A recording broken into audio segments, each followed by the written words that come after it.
This is the iPhone 13 Pro Max, the 5 months later review. So in this video we're going to take an in-depth look at the iPhone 13 Pro Max, and at the end of the video I will also tell my experience of it and how I've been using it in the past 5 months. So let's get started.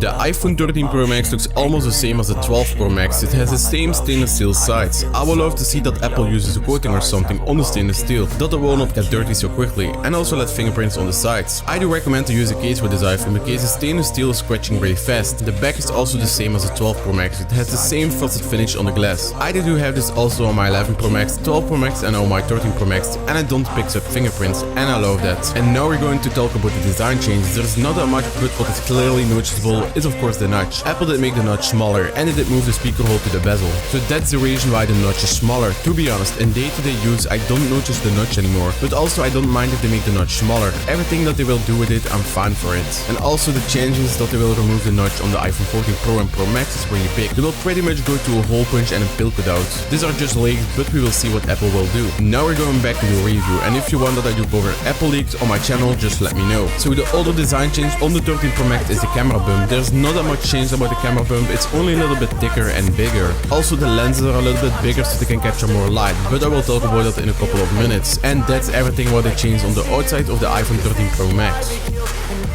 This iPhone does have the Apple A15 Bionic chip, the newest chip from Apple, and as always it's the best and fastest smartphone chip in the world. I cannot say that much about the A15 Bionic chip because it's already insanely good for a smartphone, but there are some things where I want to talk about. Now it has an all new 5-core GPU with 50% faster graphics than any other smartphone. That's crazy. It also has new CPU cores, performance cores and efficiency cores. That means the A15 Bionic can go through powerful complex tasks and also preserves battery life. It has also a super fast neural engine that performs up to 15.8 trillion operations per second. That's mind-blowing. That also enables cinematic mode and smart high dynamic range 4. So the A15 Bionic is really good for iPhone gamers and also for other things like editing videos and photos and much more.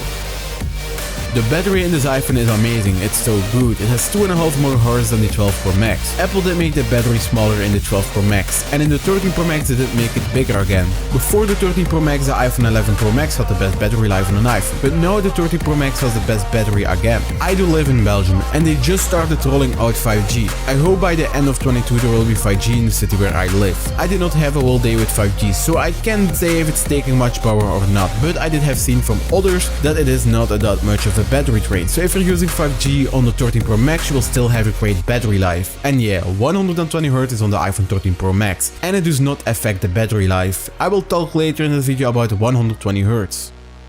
The camera did also get a big upgrade this year. As earlier I said that the lenses are a little bit thicker and bigger, so the lenses can capture more light. So that means that the camera does have a better night mode. The wide lenses capture 2.2 times more light, and the ultra wide captures 90% more light. Now the iPhone 13 series has a cinematic mode. That means you can make a video with a blurred out background, so it's technically portrait mode for video. I don't use this so much, but it works really well. The only downside is that it only shoots in 1080p and 30 frames per second. I believe that in the iPhone 14 series they will let it work in 4K and 60 frames per second. Cinematic mode does also work on objects, so if you want to film a camera with a blurred out background you can. So as you can see it works pretty good. It also works on animals. You can also choose how much you want to blur out something. You can also choose what you want that will stay in focus, and you can change the focus if you're recording, or you can also change the focus on how much a background is blurred out in the photo app from Apple. This is really sick. The iPhone 13 series has now also a macro mode. That means you can record or take a photo at a really close distance, up to 2 centimeters. This is using the ultra wide camera and it crops it. You can take really cool photos with it, so Apple did add Apple ProRes to the iPhone 13 Pro and Pro Max. Apple ProRes is a high quality loosely video compressed format, so if you're recording something in Apple ProRes on the iPhone 13 Pro or Pro Max, it will record without compressing the video. I do have a 128GB storage iPhone 13 Pro Max, so I can shoot in Apple ProRes in 1080p with 25 frames per second and 1080p with 30 frames per second. If you have an iPhone 13 Pro or Pro Max with 256GB storage or more, you can shoot in 1080p in 60 frames per second or 4K with 24 frames per second, 25 frames per second and 30 frames per second. Apple ProRes is an extremely big file, so keep that in mind. Here is some footage in Apple ProRes. Also I did upscale it to 4K because my videos are in 4K. So as you can see it looks pretty good. Now the iPhone 13 Pro and Pro Max has also a 3x optical zoom. So now you can zoom even more, up to 15 times from the ultra wide camera and 9 times in the video mode. The iPhone 13 Pro Max has a 6.7-inch screen with 120Hz. Apple names it promotional. It's an LTPO display that can go from 10Hz to 120Hz. That means if you're doing nothing on your iPhone, the frame rate will go all the way down to 10Hz to preserve battery life. If you're scrolling, it will go all the way up to 120Hz. Also if you're gaming and if there's a lot of motion. And if you're watching a movie or a video, it will look into the frame rate that's being used for the movie or the video. This iPhone has the strongest screen LED of all smartphones. That's a ceramic shield on the screen. By the way, this was also on the 12 series, but I hope Apple will add ceramic shield on the back glass of the iPhone 14 series. That will be really sick. The iPhone 13 Pro Max has also a 25% brighter outdoor screen. So if you're using your iPhone outside much and in sunny weather, the screen will be brighter and easier to see. The screen does also support the high dynamic range, up to 1200 nits.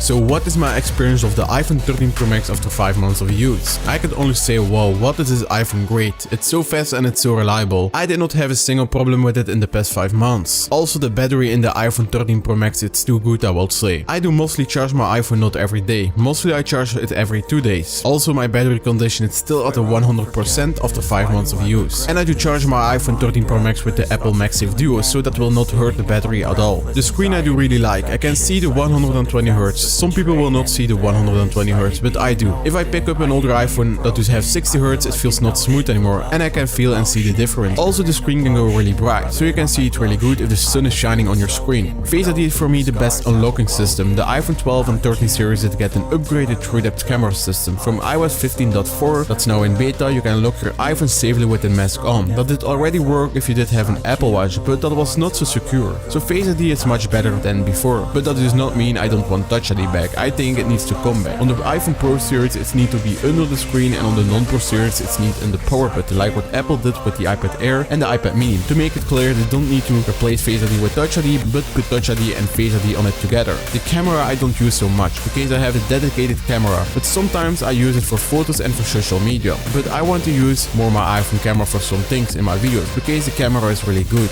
It's not perfect, but nothing is perfect, and it will get better over time. So the camera of the iPhone 13 Pro Max will be good enough for the most of people, but my experience is really good with the camera. I will be honest, if you have an iPhone 12 Pro or Pro Max, then do not upgrade. If you want the 120Hz, then go for it. If you have an iPhone 11 Pro or Pro Max, I will say wait for the iPhone 14 Pro or Pro Max. If you have an iPhone XS Max or older, I really do recommend to upgrade to the iPhone 13 series. Or just wait a little bit longer for the iPhone 14 lineup in September. I will not recommend to buy an iPhone between the iPhone 6 to 11, because all of these iPhones do not have 5G. And I think it's better if you need a new iPhone, just go for an iPhone 12 or the 13 series. These do have 5G, then you're future proof. I can say you need that iPhone or that iPhone because I don't know your situation, so the things I did say is what I do recommend. But if you don't care about 5G or a better camera or battery, just go for an older iPhone between the iPhone 10 and 11. And if you want a cheap iPhone, just wait a little bit longer, because leakers are saying Apple will release in March the iPhone SE 3rd generation with 5G. So this is what I did have to say about it. If you need help to choose which iPhone you should buy, just let me know in the reactions and I will help you out.